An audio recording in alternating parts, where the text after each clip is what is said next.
10년 뒤 형은 궁궐 앞에서 밥을 빌고 있었습니다. 그런데 바로 그 순간 금빛 가마가 지나갔지요. 가마 안에 탄 사람은 임금님께서 친히 천하제일 사기장사 치장이라 부르시는 자였습니다. 저 사람이 설마 형은 믿을 수가 없었습니다. 10년 전 아버지의 재산을 나눌 때 모두가 비웃던 그 선택을 했던 동생. 고장난 가마 하나와 벙어리 견습 하나만 달랑 들고 나갔던 그 바보가 어찌하여 임금님의 부름을 받는 천하제일 장인이 되었단 말입니까? 형님, 오랜만이시오. 동생은 가마에서 내려 형 앞에 섰습니다. 누더기를 걸친 형. 비단 도포의 금관자를 단 동생. 그때 형님께서 물으셨죠. 왜 하필 그 쓸모없는 것들을 고르느냐고. 이제 그 답을 들을 때가 되었습니다. 과연 10년 전 그날 무슨 일이 있었던 것일까요? 그리고 그 벙어리 견습의 정체는 대체 무엇이었을까요? 이야기 시작 전 구독과 좋아요 눌러주시면 더 많은 이야기를 들려드릴 수 있습니다. 자, 이제 이야기 속으로 함께 걸어가 보겠습니다. 정조 대왕 제위 12년 경기도 광주 분원 펜유안 땅에 대대로 이름을 떨치던 사기장 집안이 있었습니다. 바로 송씨 사기장가 사치장자였지요. 송씨 가문은 4대에 걸쳐 왕실의 청화백자를 납품하던 명문장인 집안이었습니다. 분원 일대에서 송가의 백자라 하면 모르는 사람이 없었고 그 청아한 빛깔과 정교한 문양은 명나라 사신조차 감탄을 금치 못했다 하옵니다. 가문의 대주다조는 송대원이라는 사내였습니다. 나이 60을 바라보는 그는 평생을 가마 앞에서 보낸 사람이었지요. 손가락은 굳은 살로 덮여 있었고 눈은 불빛을 오래 보아 흐릿해졌지만 그가 빚는 백자는 여전히 천하제일이었습니다. 그런데 이 송대원에게는 두 아들이 있었습니다. 큰 아들 송인걸, 작은 아들 송인복. 형제는 태어날 때부터 달랐습니다. 큰아들 인걸은 태어날 때 방 안의 검은 구름이 지나갔다 하였고, 작은 아들 인복은 태어날 때 방 안에 향긋한 꽃향기가 가득했다 하였지요. 물론 어머니가 돌아가시기 전에 남긴 말이니 믿거나 말거나 한 이야기입니다만 두 형제의 성품은 정녕 그 말대로였습니다. 형 인걸은 어릴 때부터 손재주가 없었습니다. 진흙을 만지면 뭉개지고 유약을 바르면 얼룩이 생기고 가마에 불을 떼면 그릇이 깨지기 일쑤였지요. 그래서 인걸은 일찌감치 장인의 길을 포기하고 장사에 눈을 돌렸습니다. 아버지, 그릇을 빚는 것보다 파는 게 더 돈이 됩니다. 인걸은 아버지의 백자를 가지고 한양을 오가며 장사를 했습니다. 입심이 좋고 눈치가 빨라 양반집 행랑아범부터 대감댁 종까지 친분을 쌓았지요. 덕분에 송가의 백자는 한양 귀족 사회에까지 이름을 알리게 되었습니다. 그러나 문제가 있었습니다. 인걸은 돈을 벌면 벌수록 도박과 술에 빠져들었던 것입니다. 사내가 한 번 놀면 얼마나 논다고. 인걸은 번 돈의 절반 이상을 기방과 노름판에서 탕진했습니다.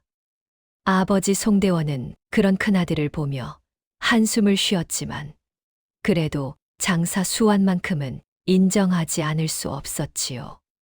반면 작은 아들 인복은 정반대였습니다. 인복은 어릴 때부터 진흙을 만지기 좋아했습니다. 5살 때 처음 물레를 돌렸고 7살 때 처음 그릇을 빚었습니다.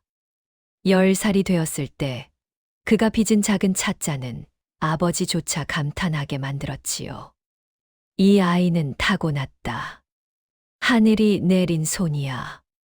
송대원은 작은 아들에게 모든 비법을 전수하려 했습니다. 청화 안료 배합법, 유약의 비율, 불 조절의 비밀. 4대에 걸쳐 내려온 송가의 모든 것을 인복에게 가르쳤지요. 그러나 인복에게는 한 가지 문제가 있었습니다. 그는 너무 순했습니다. 세상 물정을 몰랐고 남을 의심할 줄 몰랐으며 속이 빤히 들여다 보이는 사람이었지요. 형이 아버지 몰래 돈을 빼돌려도 인복은 그저 웃기만 했습니다. 형이니까 괜찮아요. 그런 인복을 보며 형 인걸은 속으로 비웃었습니다. 저 바보가 아버지 재산을 물려받는다고. 그건 내가 두고 볼 일이다. 그렇게 세월이 흘러 송대원이 63이 되던 해 겨울이었습니다. 그해 겨울은 유난히 추웠습니다.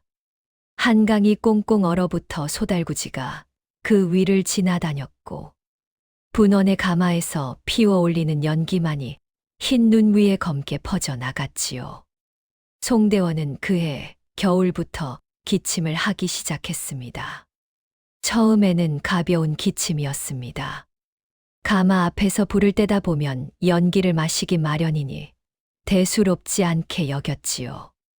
그러나 기침은 점점 심해졌습니다. 마른 기침이 피를 섞어 나오기 시작했고 얼굴은 누렇게 떠올랐으며 날이 갈수록 몸이 수척해져 갔습니다. 아버지, 의원을 불러야 합니다. 인복이 광주 읍내에서 의원을 모셔왔습니다. 의원은 아버지의 맥을 짚더니 고개를 저었습니다. 폐에 병이 들었습니다. 오랜 세월 연기와 먼지를 마셔 폐가 상한 것이지요. 고칠 수 있습니까? 인삼과 녹용을 다려 드시고 가마일을 멀리 하시면 좀 나아지시겠지만 하지만 이미 병이 깊습니다. 길어야 한두 해를 넘기기 어려울 것이옵니다. 인복은 그 자리에서 무릎이 꺾였습니다. 평생 가마 앞에서 불을 떼며 살아온 아버지. 그 불빛 속에서 천하제일의 백자를 빚어온 아버지. 그 아버지가 이제 한두 해밖에 살지 못한다니. 아버지. 인복은 아버지의 손을 잡고 울었습니다. 그 손은 굳은 살로 뒤덮여 있었지만 여전히 따뜻했습니다. 반면 형 인걸은 다른 생각을 하고 있었습니다. 아버지가 돌아가시기 전에 재산을 나눠야겠군. 인걸의 눈이 번뜩였습니다. 그는 이미 한양에서 진 빚이 산더미처럼 쌓여 있었습니다. 노름판에서 잃은 돈, 기방에서 쓴 돈, 빚쟁이들에게 쫓기는 신세가 된 지 오래였지요. 아버지의 재산만 손에 넣으면 모든 것이 해결된다. 인걸은 그날 밤 아버지 방으로 찾아갔습니다. 보름달이 휘영청 떠오른 밤이었습니다.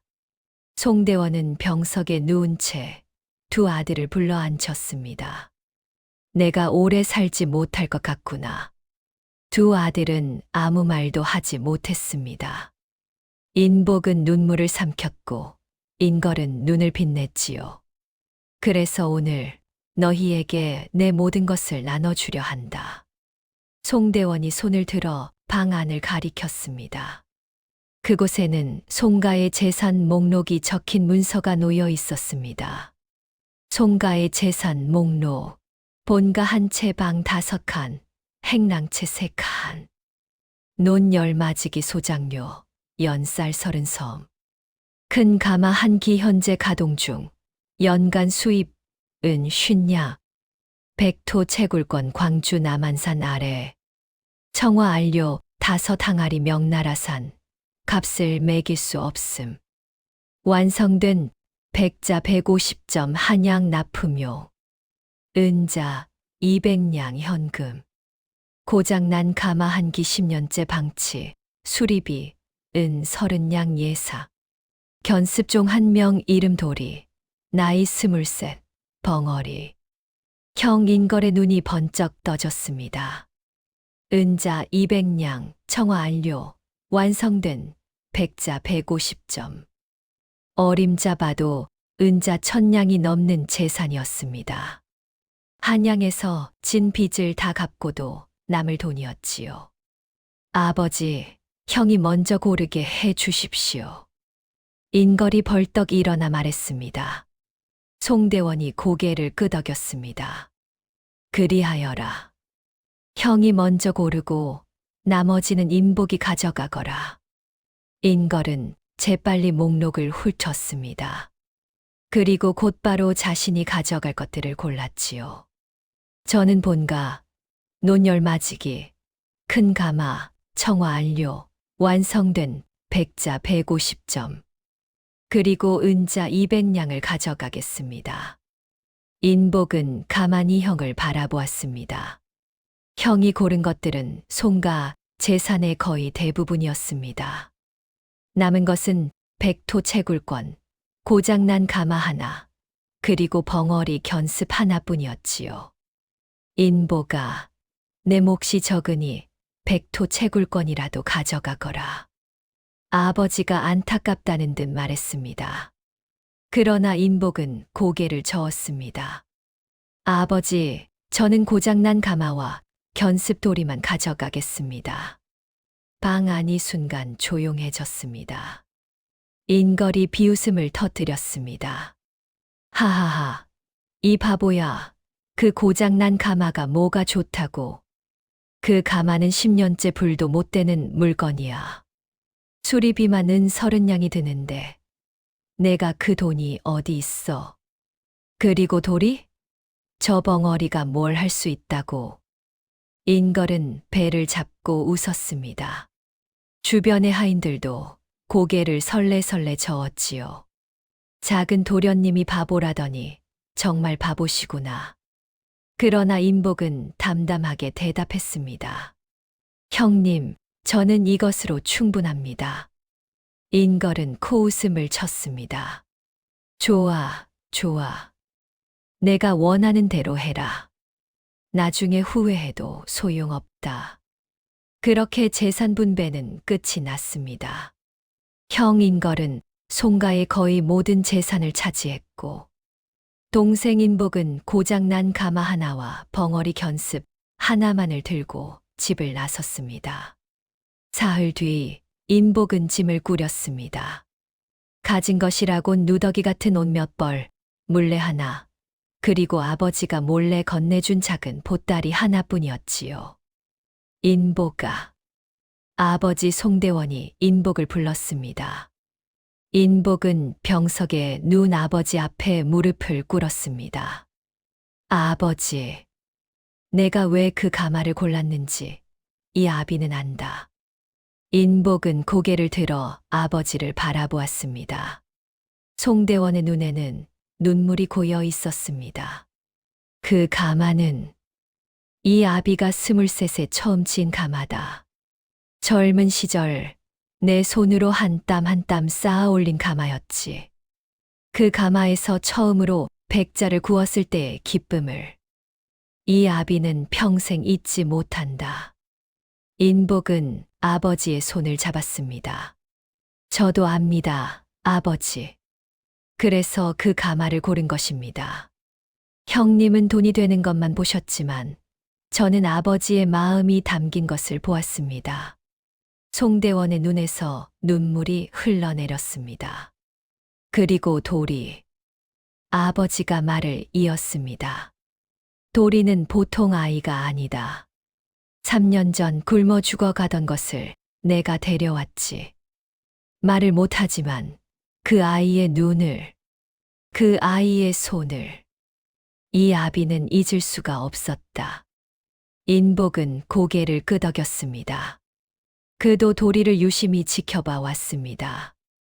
벙어리라 무시당하고 천대받고 종들 중에서도 가장 낮은 취급을 받던 도리. 그러나 그가 몰래 진흙을 만지는 것을 인복은 본 적이 있었습니다. 밤에 아무도 없을 때 도리는 남은 진흙으로 작은 그릇을 빚었습니다.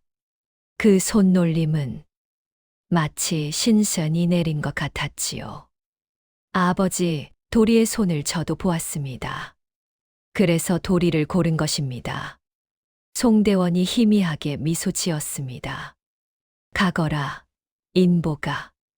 가서 내 길을 찾아라. 그리고 아버지가 작은 보따리를 건넸습니다. 이것은 이 아비의 마지막 선물이다. 아직 열지 마라. 정말 힘들 때, 모든 것을 잃었다고 느낄 때 열어보아라. 인복은 그 보따리를 품에 안았습니다. 아버지, 가거라. 이 아비는 내가 자랑스럽다. 인복은 눈물을 삼키며 방을 나섰습니다. 대문 앞에는 도리가 서 있었습니다. 23의 젊은이였지만 굶주린 시절의 흔적이 아직 남아 있었습니다. 마르고 작은 체구, 그러나 유난히 큰 눈. 도리는 말을 하지 못했지만 그 눈으로 모든 것을 말했습니다. 가자, 도리. 인복이 앞장섰습니다. 두 사람은 그렇게 새벽 안개 속으로 걸어 들어갔습니다.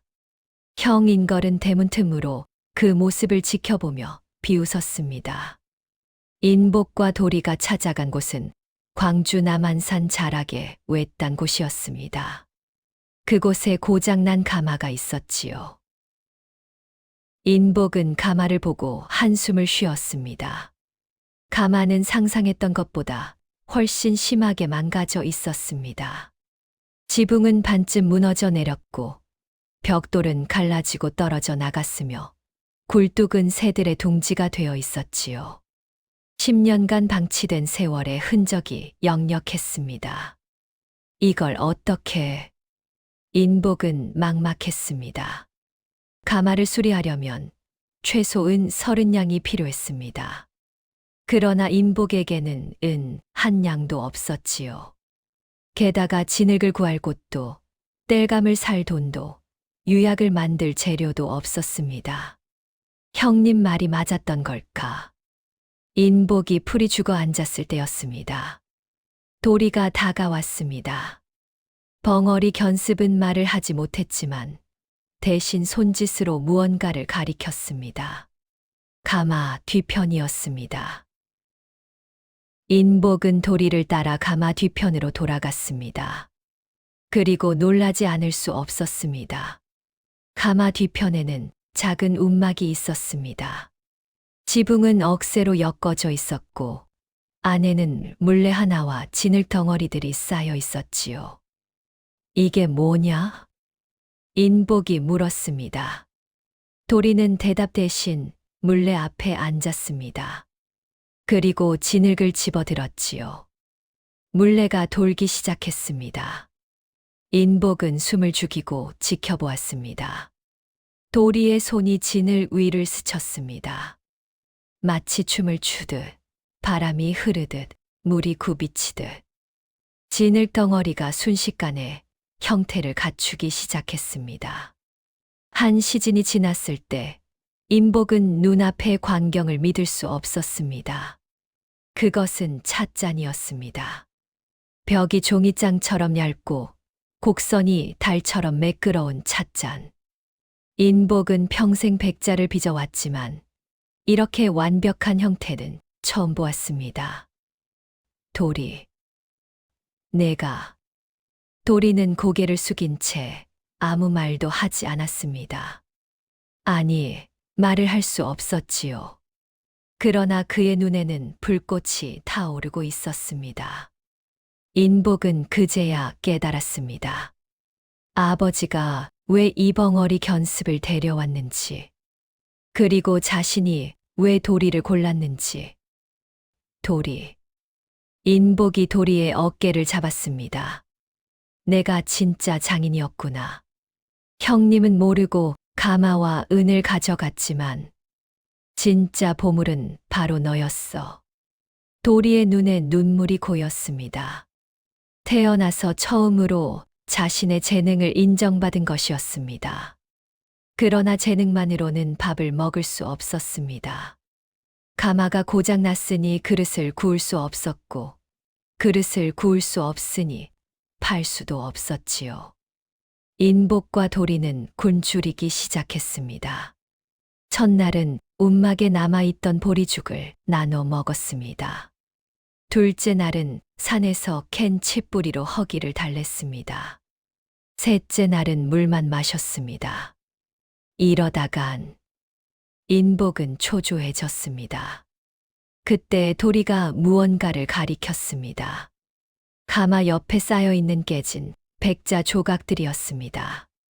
이게 뭔데? 인복은 조각들을 살펴보았습니다. 그것은 10년 전 이 가마에서 마지막으로 구웠던 백자의 잔해였습니다. 가마가 터지면서 안에 있던 모든 백자가 깨져버렸던 것이지요. 가마가 터지면서 안에 있던 모든 백자가 깨져버렸던 것이지요. 조각 중 일부에는 아름다운 청화 무늬가 그려져 있었습니다. 이 무늬는 인복은 조각을 들어 햇빛에 비춰보았습니다.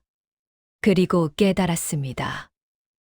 이건 아버지의 스승님이 그린 무늬야. 송대원의 스승, 즉 송가 3대가 사기장의 손길이 담긴 그릇이었습니다. 비록 깨진 조각이지만 그 무늬의 아름다움은 여전했습니다. 도리, 이것으로 뭔가를 만들 수 없을까? 도리는 고개를 갸우뚱했습니다. 깨진 조각으로 뭘 만들 수 있단 말입니까? 그러나 인복의 눈이 빛나기 시작했습니다. 금간 그릇을 옷과 금가루로 메우는 것을 본 적 있어. 일본에서 온 기법이라 했는데 우리가 그걸 응용하면 어떨까? 인복은 깨진 조각들을 모으기 시작했습니다. 조각들을 맞추고 옷을 바르고 그 위에 금가루 대신 청화 안료를 뿌렸습니다. 물론 청화 안료는 없었습니다. 대신 도리가 산에서 캐온 쪽빛 돌가루를 사용했지요. 사흘 동안의 작업 끝에 하나의 작품이 완성되었습니다. 그것은 찻잔이었습니다. 깨진 조각들을 이어 붙인 찻잔. 금간 자리에 쪽빛 선이 그어진 찻잔. 인복은 그것을 들어 올려 바라보았습니다. 아름다웠습니다. 깨졌기에 더 아름다운, 이어 붙였기에 더 귀한, 상처가 무늬가 된 찻잔. 이걸 파청포 진리라 부르자. 인복이 중얼거렸습니다. 깨진 푸른이라는 뜻이었습니다. 인복은 그 파청 찻잔을 들고 광주 읍내로 나갔습니다. 장날이었습니다. 사람들이 북적이는 저작거리. 인복은 한 구석에 자리를 잡고 찻잔을 내려놓았습니다. 깨진 백자로 만든 찻잔 팝니다. 사람들이 힐끗힐끗 쳐다보았습니다. 그러나 아무도 발걸음을 멈추지 않았지요. 깨진 그릇이 뭐가 좋다고. 저 사람 미쳤나 봐. 비웃음만 돌아왔습니다. 인복은 낙담하지 않고 계속 외쳤습니다. 깨졌기에 더 아름다운 그릇입니다. 상처가 무늬가 된 그릇입니다. 그때였습니다. 한 노인이 발걸음을 멈추었습니다. 흰 수염에 낡은 도포를 걸친 노인이었습니다.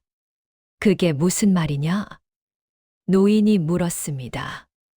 인복은 찻잔을 들어 보여주었습니다. 이 찻잔은 원래 온전한 백자였습니다. 그러나 10년 전 가마가 터지면서 깨졌지요. 저는 그 깨진 조각들을 모아 다시 이어 붙였습니다. 금간 자리에는 쪽빛 돌가루를 발랐습니다. 노인이 찻잔을 받아들었습니다. 햇빛에 비추어 이리저리 살펴보았지요. 노인의 눈이 점점 커졌습니다. 이 무늬는 설마 송가 3대 사기장의 손길이 아니냐? 인복은 깜짝 놀랐습니다. 어르신, 어떻게 그걸? 나도 한때 분원에서 백자를 빚던 사람이다. 송가의 무늬를 모를 리 있겠느냐? 노인이 인복을 바라보았습니다. 내 이름이 무엇이냐? 송인복이옵니다. 송인복. 송대원의 아들이냐? 그렇습니다. 노인이 희미하게 미소 지었습니다. 이 찻잔 얼마에 팔 것이냐? 인복은 잠시 망설였습니다. 솔직히 얼마를 불러야 할지 몰랐습니다. 어르신께서 값을 정해 주십시오. 노인이 웃었습니다. 괜찮은 대답이로다. 노인이 품에서 은자를 꺼냈습니다. 은 5냥을 주마. 인복의 눈이 휘둥그레졌습니다. 은 5냥이면 쌀 한 섬 값이었습니다. 깨진 조각으로 만든 찻잔 하나에 그런 값을 준다니.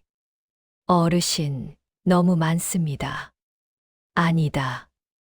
이 찻잔의 가치는 은 5냥으로도 부족하다. 깨진 것을 다시 살린 내 마음이 담겼기에 이 찻잔은 세상에 하나뿐인 것이다.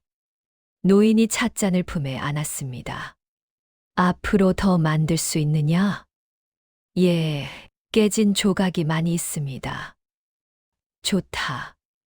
더 만들거든 나를 찾아오너라. 노인이 이름과 주소를 알려주었습니다. 그리고 떠나기 전 한마디를 남겼습니다. 인보가. 예. 깨진 것이 더 아름다울 수 있다는 걸 안 것은 내 큰 재능이다. 그 재능을 잃지 마라. 노인이 사라졌습니다. 인복은 손에 쥐는 5냥을 바라보았습니다. 그리고 깨달았습니다. 길이 열렸다. 저 바보 3년 안에 굶어 죽겠지.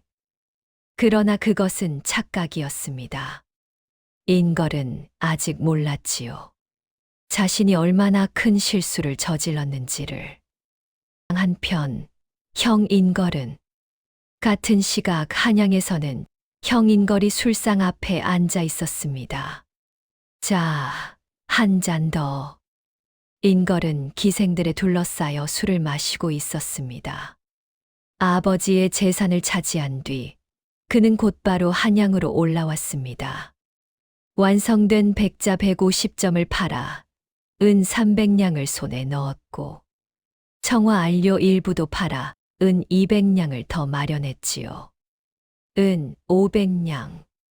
거금이었습니다. 그러나 인걸에게 그 돈은 오래 가지 못했습니다. 오늘 노름판에서 크게 딸 거야. 인걸은 밤마다 노름판을 찾았습니다.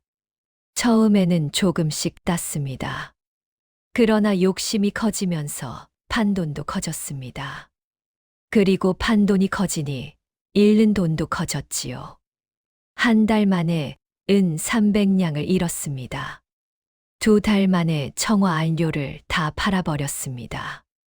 3달이 되자 인걸은 빚쟁이에게 쫓기는 신세가 되었습니다. 인걸 나으리 빌린 돈 갚으시오. 조금만 기다려 곧 갚겠다고.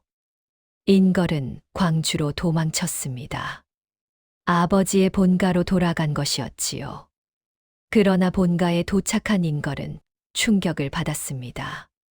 아버지가 돌아가셨다고? 송대원은 인걸이 한양에서 술과 노름에 빠져 있는 동안 숨을 거두었습니다. 장례도 끝난 뒤였습니다. 이런. 인걸은 아버지의 죽음보다 재산이 더 걱정되었습니다. 큰 가마는 어떻게 됐지? 인걸이 가마로 달려갔습니다. 그러나 가마는 텅 비어 있었습니다. 장인들이 모두 떠난 뒤였지요. 뭐야, 이게. 아버지가 돌아가시자 장인들은 다른 곳으로 흩어졌습니다. 송대원이 없는 가마에서 백자를 구울 이유가 없었던 것입니다. 어떡하지? 어떻게? 인걸은 머리를 쥐어뜯었습니다. 재산이라고 남은 것은 본가 한 채와 논 10마지기뿐. 그것마저 빚쟁이들에게 빼앗길 판이었습니다. 이 모든 게 저 바보 동생 때문이야. 인걸은 분노했습니다. 내가 저 놈을 찾아서 가진 것을 빼앗아야겠어. 인걸은 동생을 찾아 나섰습니다. 그 무렵 인복과 도리는 가마를 고치고 있었습니다. 파청 찻잔을 팔아본 은 5냥.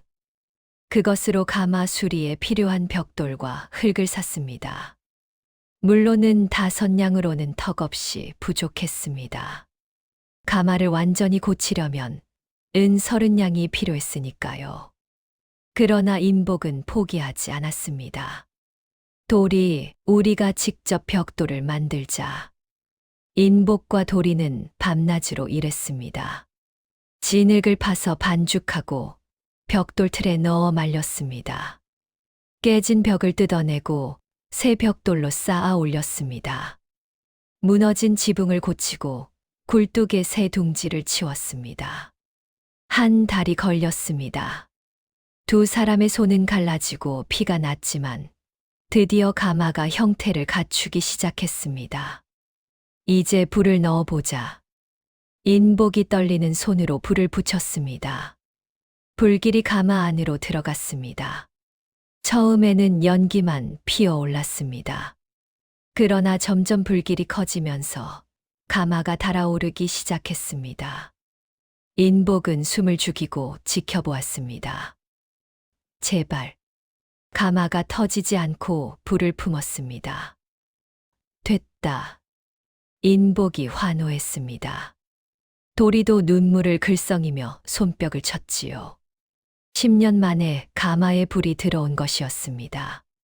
가마가 살아났으니 이제 백자를 구워야 했습니다. 그러나 문제가 있었습니다. 백토바이토가 없었던 것입니다. 백자를 빚으려면 순백의 백토가 필요합니다. 분원 일대에서 나는 백토는 질이 좋기로 유명했지만 채굴권은 형 인걸이 가져갔습니다. 어떡하지? 인복이 고민할 때 도리가 뭔가를 가리켰습니다. 남한산 깊은 곳이었습니다. 저기에 뭐가 있니? 도리는 대답 대신 인복을 이끌고 산으로 올라갔습니다. 한 시즌쯤 걸었을까? 산 깊은 곳에 작은 동굴이 나타났습니다. 이게... 인복은 동굴 안을 들여다보고 숨이 멎을 뻔했습니다. 동굴 안벽이 흰색으로 빛나고 있었습니다. 백토였습니다.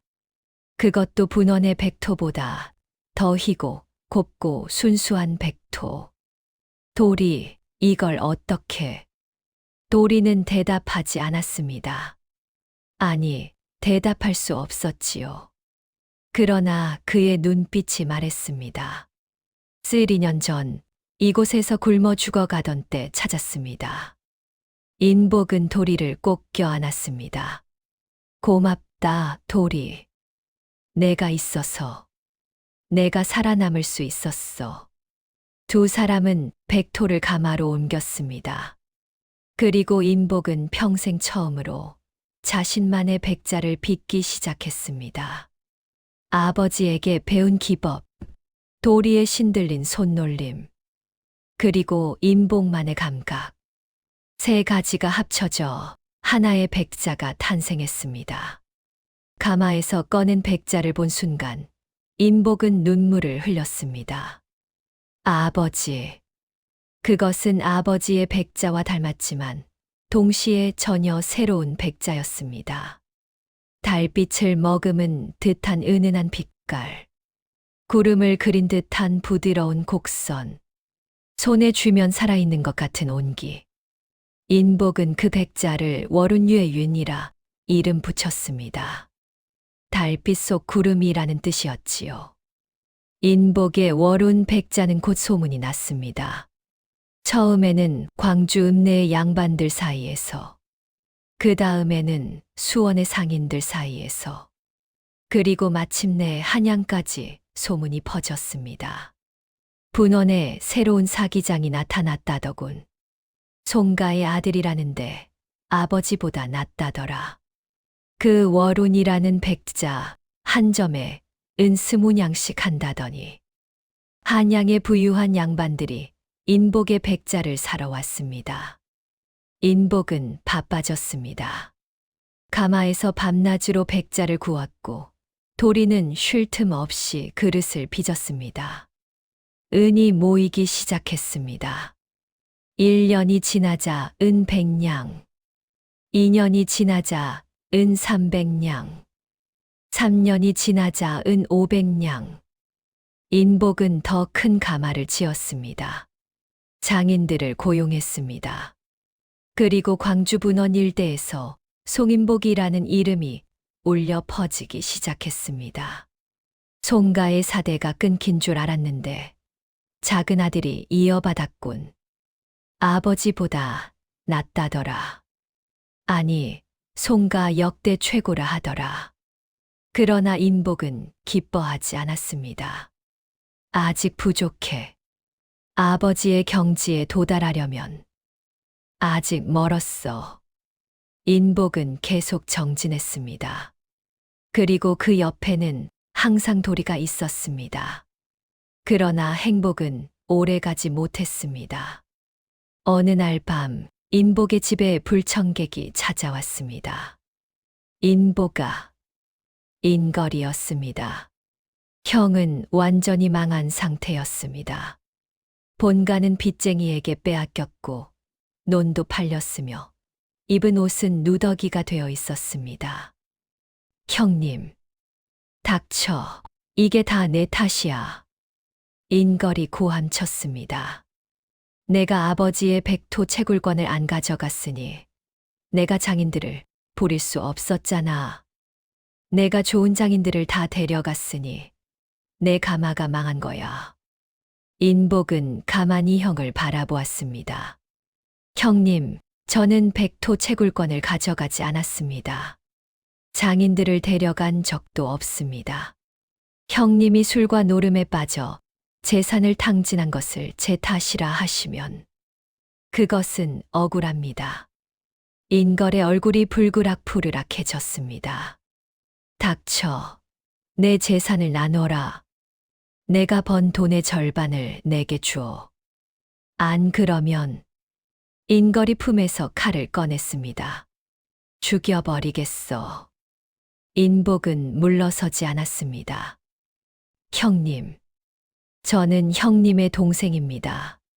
형님이 어려우시다면 제가 돕겠습니다. 하지만 협박은 받아들일 수 없습니다. 인걸이 칼을 들어 올렸습니다. 바로 그때 누군가 인걸의 손목을 잡았습니다. 돌이었습니다. 벙어리 견습이 인걸의 손목을 붙잡고 있었습니다. 이놈이 감히 인걸이 도리를 밀쳤습니다. 그러나 도리는 물러서지 않았습니다. 인복을 지키듯 앞에 서서 인걸을 노려보았지요. 이 벙어리가 인걸이 칼을 휘둘렀습니다. 칼날이 도리의 팔을 스쳤습니다. 피가 흘러내렸습니다. 도리. 인복이 비명을 질렀습니다. 그때 밖에서 소리가 들렸습니다. 무슨 소란이냐? 이웃 사람들이 몰려온 것이었습니다. 인걸은 겁에 질려 도망쳤습니다. 두고 봐. 반드시 복수하겠어. 인걸이 어둠 속으로 사라졌습니다. 인복은 쓰러진 도리에게 달려갔습니다. 도리, 괜찮아? 도리는 고개를 끄덕였습니다. 상처는 깊지 않았습니다. 그러나 인복의 가슴에는 칼보다 깊은 상처가 새겨졌습니다. 형님, 한 핏줄을 나눈 형. 같은 어머니의 젖을 먹고 자란 형. 그 형이 동생을 죽이려 칼을 휘두르다니. 인복은 눈물을 흘렸습니다. 그로부터 보름이 지났습니다. 인복은 평소처럼 가마 앞에서 백자를 굽고 있었습니다. 그때 관아에서 포졸들이 들이닥쳤습니다. 송인복인가? 예, 그렇습니다만. 내 이놈, 어명을 사칭하고 가짜 백자를 만들어 팔았다는 고발이 들어왔다. 당장 따라와라. 인복은 무슨 영문인지 몰랐습니다. 어명을 사칭하다니요. 저는 그런 적이 시끄럽다. 관아에서 조사를 받아라. 인복은 끌려갔습니다. 관아에서 기다리고 있던 것은 광주 관찰사관 자씨였습니다. 내 놈이 송인복인가? 예, 그렇사옵니다. 내 놈이 만든 백자가 왕실 납품용이라 속여 팔았다는 고발이 들어왔다. 가짜 어명을 만들어 값을 올려받았다는 것이다. 인복은 당황했습니다. 절대 그런 적 없사옵니다. 저는 정당하게 만들어 정당하게 팔았을 뿐입니다. 관찰사가 냉소를 지었습니다. 증인이 있다. 한 사내가 나타났습니다. 형 인걸이었습니다. 이 사람이 제 동생 송인복입니다. 이자가 가짜 어명을 만들어 백자 값을 올려받았습니다. 저는 직접 목격했습니다. 인복은 믿을 수가 없었습니다. 형님, 무슨 짓입니까? 형이라니? 나는 내 형이 아니다. 인걸이 비웃었습니다. 나는 그저 선량한 고발자일 뿐이지. 관찰사가 판결을 내렸습니다. 송인복을 옥에 가두고 재산을 몰수하라. 어명사칭은 중죄니 사형도 면치 못할 것이다. 인복은 끌려갔습니다. 옥에 갇히면서 인복은 한 가지만 걱정되었습니다. 도리는 무사할까? 옥에 갇힌 인복은 절망했습니다. 누명이었습니다. 자신은 어명을 사칭한 적이 없었습니다. 정당하게 백자를 만들고 정당하게 팔았을 뿐이었지요. 그러나 형의 거짓 증언 앞에서 자신을 변호할 방법이 없었습니다. 이대로 죽는 건가? 인복은 차가운 옥바닥에 쓰러졌습니다. 아버지가 주신 보따리가 품에 있었습니다. 정말 힘들 때 모든 것을 잃었다고 느낄 때 열어보아라. 아버지의 말이 떠올랐습니다. 인복은 떨리는 손으로 보따리를 열었습니다. 그 안에는 낡은 문서 한 장이 들어 있었습니다. 이게 문서를 펼쳐보았습니다. 눈이 휘둥그레졌습니다.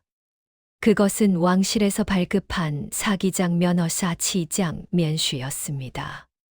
정조 대왕께서 송대원에게 친히 내린 문서. 송대원과 그 자손에게 왕실 백자 납품권을 허락하노라. 날인과 어세유 씨가 찍혀 있었습니다. 아버지, 이것이 있으면 모든 것이 달라집니다. 왕실에서 공인한 사기장이니 어명사칭이 될 수 없습니다. 인복은 문서를 가슴에 안았습니다. 그리고 옥졸에게 외쳤습니다. 관찰사 나으리께 전해 주시오. 제게 왕실 면허가 있사옵니다. 인복의 주장이 관찰사에게 전해졌습니다. 관찰사는 처음에는 믿지 않았습니다. 감히 옥중에서 거짓말을 하다니. 그러나 문서를 확인한 순간 관찰사의 얼굴이 창백해졌습니다. 이것은 정조 대왕의 어세가 찍힌 문서. 위조가 불가능한 진짜 왕실 문서였습니다. 이자가 왕실 공인 사기장이었단 말인가. 관찰사가 당황했습니다. 왕실 공인 사기장을 어명사칭 혐의로 가두었다는 것은 자신이 큰 잘못을 저질렀다는 뜻이었습니다. 그렇다면 고발자의 증언은? 관찰사가 인걸을 불렀습니다. 송인걸. 네, 예, 나으리. 내 동생이 왕실 공인 사기장이라는 것을 알고 있었느냐? 그것은. 인걸의 얼굴이 새하얘졌습니다. 무슨 말씀이신지. 거짓 고발은 중죄다. 어명을 빙자한 무고는 사형에 처해지느니라. 인걸이 무릎을 꿇었습니다. 살려주십시오. 저는 그냥 동생이 미워서. 관찰사가 버럭 화를 냈습니다. 이놈, 사사로운 원한으로 왕실 공인 사기장을 무고하다니. 당장 옥에 가두어라. 포졸들이 인거를 끌고 갔습니다. 인복은 풀려났습니다. 인복은 옥에서 나왔습니다. 그리고 가장 먼저 한 일은 형을 면회하는 것이었습니다. 형님, 옥에 갇힌 인걸은 비참한 모습이었습니다. 왜 왔어? 비웃으러 왔어? 아니요, 형님. 인복이 무릎을 꿇었습니다. 용서해 주십시오. 뭐라고? 제가 형님을 더 챙기지 못해서 이렇게 되었습니다. 어릴 때부터 형님은 손재주가 없어 서러우셨을 것입니다. 아버지께서 저에게만 비법을 가르치실 때 형님은 얼마나 외로우셨겠습니까? 인걸의 눈이 흔들렸습니다. 그러니 형님의 원망은 당연한 것입니다. 저를 죽이려 한 것도 무고한 것도 다 제가 형님의 마음을 헤아리지 못한 탓입니다. 인걸의 눈에서 눈물이 흘러내렸습니다. 인보가 내가 잘못했다. 내가 바보인 줄 알았는데 바보는 나였어. 인걸이 울기 시작했습니다. 수십 년간 쌓아온 원망과 질투와 욕심이 눈물이 되어 쏟아졌습니다. 용서해 주오. 동생아. 인복이 형의 손을 잡았습니다. 형님, 저와 함께 가시지요. 제 곁에서 새로 시작하시지요. 인걸은 대답하지 못하고 그저 울기만 했습니다. 인복이 풀려난 지 한 달 뒤 놀라운 소식이 전해졌습니다. 송인복은 왕실의 부름을 받아 입궐하라. 정조 대왕께서 직접 인복을 부르신 것이었습니다. 인복은 한양으로 올라갔습니다. 궁궐에 들어서니 정조 대왕께서 친히 맞아주셨습니다. 내가 송인복인가? 황공하옵니다. 전하. 내 백자를 보았다. 정조 대왕께서 손짓하자 내시가 찻잔 하나를 들고 왔습니다. 월운이었습니다. 이 찻잔에서 달빛이 느껴지더구나. 내 아버지 송대원의 백자도 훌륭했지만 이것은 그를 넘어섰다. 인복은 엎드려 절했습니다. 과찬이 시옵니다. 전하. 과찬이 아니다. 정조 대왕께서 일어섰습니다. 짐은 내게 벼슬을 내리고자 한다. 천하제일 사기장이라는 칭호를 내리겠다. 앞으로 왕실 백자는 모두 내가 빚도록 하여라. 인복은 눈물을 흘렸습니다. 전하, 저 혼자의 힘이 아니옵니다. 제 곁에는 돌이라는 견습이 있사옵니다. 그의 손이 아니었으면 저는 아무것도 아니었습니다. 정조 대왕께서 고개를 끄덕였습니다. 좋다. 그 도리에게도 벼슬을 내리마. 천하제일 사기장 보좌라는 칭호를 주겠다. 인복은 거듭 절했습니다. 황공하옵니다. 전하. 한양에서 돌아온 인복은 도리를 불렀습니다. 도리야. 도리가 다가왔습니다. 26이 된 청년. 3년 전 전보다 훨씬 건강해지고 당당해진 모습이었습니다. 전하께서 너에게 벼슬을 내리셨다. 앞으로 너는 천하제일 사기장 보좌다. 도리의 눈이 휘둥그레졌습니다. 그리고 처음으로 도리의 입에서 소리가 나왔습니다. 나으리. 인복은 깜짝 놀랐습니다. 도리, 내가 말할 수 있습니다. 도리가 천천히 말했습니다. 목소리가 갈라지고 떨렸지만 분명히 말이었습니다. 어릴 때 주인 나으리가 제 혀를 자르려 했습니다. 그때부터 말하는 게 무서웠습니다. 그래서 벙어리인 척 인복은 눈물을 흘렸습니다. 돌이. 하지만 나으리를 만나고 처음으로 말하고 싶었습니다. 고맙습니다, 나으리. 저를 사람으로 대해주셔서. 인복은 도리를 껴안았습니다. 도리 고맙다. 내가 있어서 내가 여기까지 올 수 있었다. 앞으로도 함께 가자. 도리가 고개를 끄덕였습니다. 눈물이 뺨을 타고 흘러내렸습니다. 그로부터 10년의 세월이 흘렀습니다. 인복은 조선 최고의 사기장이 되었습니다. 왕실에 납품하는 백자는 모두 그의 가마에서 나왔고, 그의 월운 시리즈는 명나라와 일본까지 이름을 떨쳤습니다. 도리는 인복의 오른팔이 되었습니다. 더 이상 벙어리가 아니었습니다. 말을 하고 웃고 사람들과 어울렸지요. 그리고 인복은 도리에게 비법의 모든 것을 전수하였습니다. 도리, 아니, 이제는 김도리 장인이라 불러야겠구나. 나으리, 저는 그냥 도리가 좋습니다. 하하, 그래. 나에게는 평생 도리지. 두 사람은 나란히 서서 가마를 바라보았습니다. 아버지가 23세 처음 진 가마. 10년 전에는 폐허였지만 지금은 조선 최고의 가마가 되어 있었습니다. 아버지. 인복은 하늘을 올려다보았습니다. 제가 해냈습니다.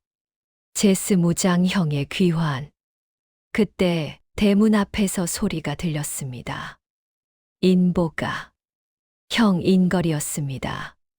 10년 전 무고죄로 옥에 갇혔다가 2년 만에 풀려났습니다. 그 후로 형은 자취를 감추었지요. 7년 만에 다시 나타난 형은 완전히 달라져 있었습니다. 누더기 대신 깨끗한 옷, 술에 절은 눈 대신 맑은 눈, 비뚤어진 입 대신 수줍은 미소. 형님, 인보가 용서해다오. 7년 동안 전국을 떠돌며 생각했다. 내가 얼마나 어리석었는지, 내가 내게 얼마나 못된 짓을 했는지. 인걸이 무릎을 꿇었습니다. 이제라도 내 곁에서 일하게 해다오. 종으로라도 받아다오. 인복은 형을 부축했습니다. 형님, 무릎 꿇지 마십시오. 형님은 제 형님입니다. 종이 아니라 가족으로 받겠습니다. 인복은 형에게 일자리를 주었습니다. 단, 조건이 있습니다. 뭐든 하겠다. 술과 노름을 끊으셔야 합니다. 알았다. 그리고 매일 저와 함께 백자를 빚으셔야 합니다. 내가 백자를? 형님도 송가의 자손입니다. 손재주가 없다 하셨지만 노력하면 됩니다. 인걸의 눈에 눈물이 고였습니다. 인보가 고맙다. 아니요, 형님. 이제야 진짜 형제가 되는 것입니다. 두 형제는 그렇게 화해했습니다. 이 이야기는 그렇게 오래오래 전해졌습니다. 후세 사람들은 이를 두고 말하였습니다. 욕심이 아니라 지혜가 재산이로다. 모두가 눈에 보이는 재산을 탐낼 때 인복은 눈에 보이지 않는 가치를 보았습니다. 고장난 가마에 담긴 아버지의 마음, 벙어리 견습에 담긴 하늘이 내린 재능을 보았지요. 상처가 무늬가 될 수 있으니라. 깨진 백자 조각으로 파청을 만들었듯 세상의 모든 상처도 아름다운 무늬가 될 수 있습니다. 포기하지 않으면 말입니다. 진정한 형제란 피가 아니라 마음이로다. 인복은 자신을 죽이려 한 형을 용서했습니다. 원한이 아니라 사랑으로 형제의 연을 이어갔지요. 그것이 진정한 형제의 도리였습니다. 벙어리도 말할 수 있고 종도 장인이 될 수 있느니라. 신분이 사람을 만드는 것이 아닙니다. 마음이 사람을 만드는 것입니다. 도리는 종이었지만 천하제일의 손을 가졌고 마침내 장인으로 인정받았습니다. 이것이 바로 하늘의 이치이니라. 깨진 것이 더 아름다울 수 있고 버려진 것이 더 귀할 수 있으며 무시당한 자가 천하제일이 될 수 있나니 하늘은 무심하지 않았습니다. 그로부터 또 10년이 흘렀습니다. 인복은 환갑을 맞이했습니다. 그의 백자는 여전히 조선 최고였고 그의 가마에서 배출된 장인들이 전국에 퍼져 있었습니다. 도리는 독립하여 자신만의 가마를 운영했습니다. 김도리 백자라는 이름은 인복의 월운과 어깨를 나란히 했지요. 형 인걸도 변했습니다.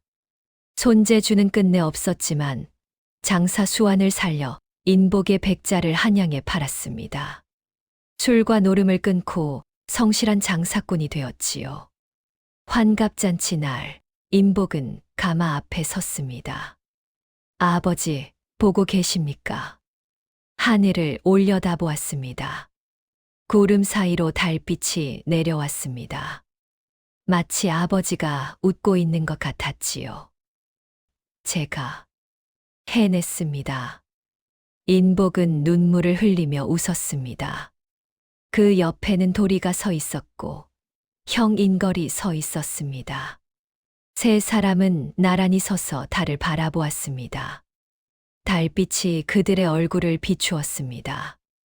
깨졌지만 더 아름다워진 삶들. 상처가 무늬가 된 인생들. 이 이야기는 그렇게 오래오래 전해졌습니다. 월운의 전설이라 불리며